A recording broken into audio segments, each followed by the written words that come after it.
We've all done it, right? Captured countless moments with just the press of a button or a quick tap on a screen. You're preserving a smile, a sunset, a memory. But have you ever really stopped to wonder how it actually works? I mean, how does the light from the world all around us, this fleeting physical thing, get transformed into a file that can live on your phone or your computer forever? All right, let's break it down.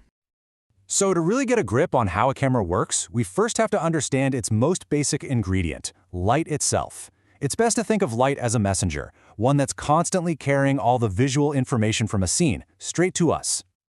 Just imagine, these rays are bouncing off of absolutely everything around us, all the time, traveling in perfectly straight lines. And each one is like a tiny little courier, holding the key information, the color and the brightness of the image we're about to capture. Okay, so here's the first big challenge for any camera. It has to collect enough of these tiny light messengers and then get them all pointed in exactly the right direction. And that, my friends, is the job of the lens. Think of the lens like a perfectly designed funnel. It gathers a huge scattered area of light from the scene in front of you and then expertly concentrates it, bending every single one of those rays so they all land together perfectly onto the camera's sensor. So, what happens when all that perfectly focused light finally hits its target? Well, that target is the digital sensor. You can think of it as the electronic heart of the camera. Now this sensor, it is an absolutely incredible piece of technology. It's basically a checkerboard, a grid made up of millions and millions of microscopic light-sensitive spots. This grid is the digital canvas where our image is going to first take shape. And each one of those tiny spots, it has a very special name you've definitely heard before. A pixel. It's short for picture element.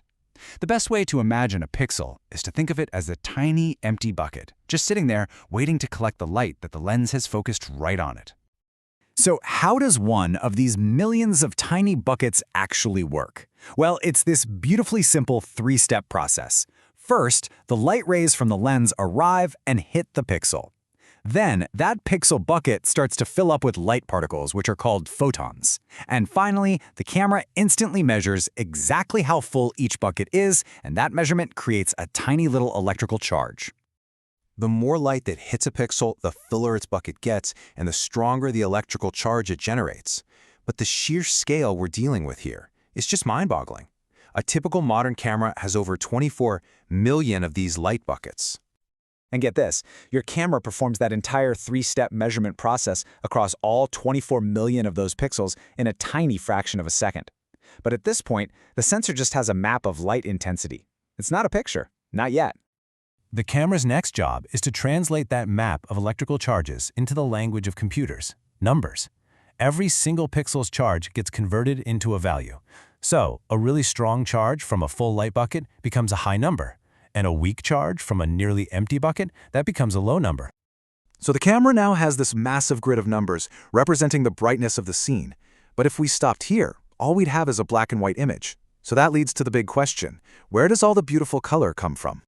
Well, the secret is this incredibly clever microscopic filter that sits directly on top of the entire sensor grid. It's called the Bayer filter, and it works like a mosaic of tiny red, green, and blue-colored glasses. Each one of these tiny filters makes sure that the pixel directly underneath it can only see one of those three primary colors of light. So, while one pixel is measuring only the amount of red light, its next-door neighbors are busy measuring the green and the blue. The camera's processor then looks at the values from this little group of pixels and intelligently calculates the true, full color for that single point in the image. And this is the final, crucial step.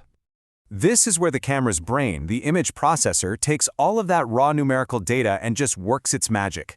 It reads the brightness value from every single pixel, it interprets the color data from that Bayer filter, it reconstructs a complete full-color image from all that info, and finally, it compresses it all into the final file like the JPEGs we see every day. And just like that, in a flash, that impossibly complex grid of millions of numbers is decoded and transformed back into the vibrant, colorful moment you saw through the lens. The data becomes the image. The moment is captured. So you go from light rays bouncing off a smiling face, to a focused beam of light, to millions of tiny electrical signals, to a massive grid of numbers, and finally, back to the image of that smile saved forever. It's a pretty incredible journey, which leaves us with one final thought.